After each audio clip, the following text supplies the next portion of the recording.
Assalamu alaikum, ladies and gentlemen. Welcome to our weekly briefing. Let me begin by extending our very warm felicitations to the Sikh community in Pakistan, India, and across the world on the 552nd birth anniversary celebrations of Baba Guru Nanak. Pakistan is welcoming and hosting thousands of devotees coming in from India and around the world for the celebrations and various ceremonies. Let me also note that pilgrims are also coming in through the Kartarpur corridor since yesterday after Government of India's last minute decision to reopen the corridor from its side following repeated calls for the same. Despite short notice, Pakistan responded promptly to facilitate the yatris coming through the Kartarpur corridor. It may be recalled that following a brief COVID related closure, the corridor was reopened by Pakistan in June 2020.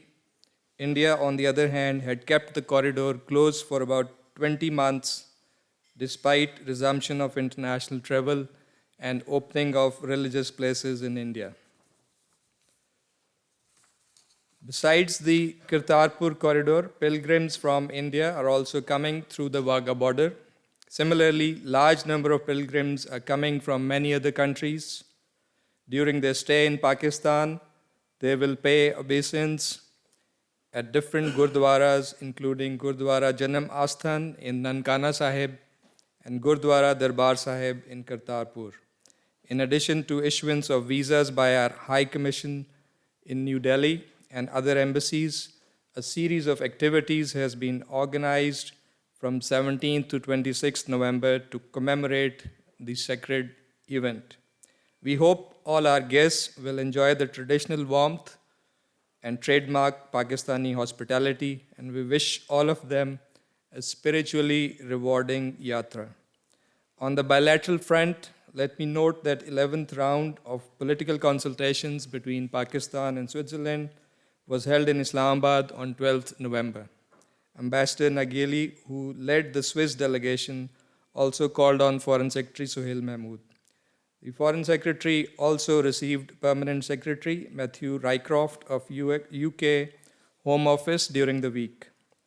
In the Indian illegally occupied Jammu and Kashmir, India continues with its reprehensible policy of oppression, harassment, and state terrorism against innocent Kashmiris. Pakistan strongly condemns the spate of extrajudicial killing of Kashmiris by Indian occupation forces in recent weeks, including the martyrdom of 9 Kashmiris in last 2 days. At least 30 Kashmiris have been extrajudicially killed in fake encounters and so-called cordon and search operations since 1st October 2021. You would have noticed strong voices from within IIOJK and abroad on these continuing senseless and barbaric actions of Indian occupation forces being committed with complete impunity in flagrant violation of international human rights and humanitarian laws. It is repugnant that in many instances, even the mortal remains of martyred Kashmiris are not being handed over to their families for religious rites. We salute the Kashmiris who remain resolute in their just struggle for self-determination in the face of this brutal illegal occupation that is evidently increasingly alienating the Kashmiri people from India. India must realize the futility of the military approach. Jammu and Kashmir dispute has to be resolved in accordance with the relevant resolutions of the UN Security Council and wishes of the Kashmiri people. Pakistan will continue to provide all possible support for the realization of this objective.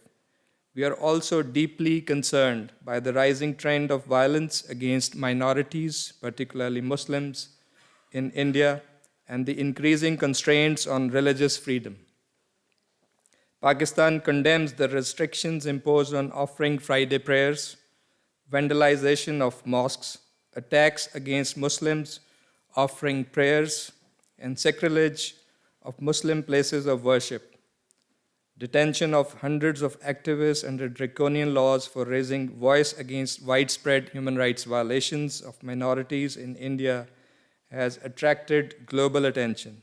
We call on the international community, particularly the United Nations and relevant human rights and humanitarian organizations, to fulfill their responsibilities to stop the rising Islamophobia and violent attacks against minorities, particularly Muslims in India, and ensure their safety and security and the protection of their places of worship. Ladies and gentlemen, Pakistan rejects the US State Department's arbitrary and selective assessment under a US domestic legislation on religious freedom. The designation of Pakistan as a country of particular concern is completely against the realities on the ground and raises serious doubts about the credibility of this exercise. Such subjective designations do not contribute towards promoting the cause of religious freedom worldwide. Pakistan and US have been constructively engaging on the subject at the bilateral level, a fact regrettably overlooked by the US. Pakistani society is multi-religious and pluralistic with a rich tradition of interfaith harmony. Religious freedom and protection of the rights of minorities are guaranteed by our Constitution and ensured through a range of legislative, policy, and administrative measures. Furthermore, the glaring omission of India, where the RSS, BJP regime and their leaders openly disregard religious freedom and discriminate against minority communities in an institutional manner, is unfortunate and puts the credibility of the US report into question.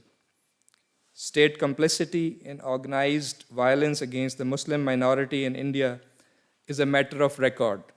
It is no secret that attacks by cow vigilantes and mob lynching of Indian Muslims take place regularly and with complete impunity for the perpetrators. Systematic demonization, dispossession, marginalization, and targeted violence against Muslims in Hindutva-inspired India has become commonplace. The findings and recommendations of the US Commission on International Religious Freedom, as well as the US congressional hearings on the maltreatment of minorities in India and the violation of religious freedom, including in the Muslim-majority Indian illegally occupied Jammu and Kashmir, were ignored by the US State Department. We believe the redressal of the rising trend of intolerance, discrimination, xenophobia, and Islamophobia requires efforts based on the principles of cooperation and mutual understanding. Pakistan is sincerely playing its part in this endeavor and will continue to do so. I thank you, and I'm ready to take your questions.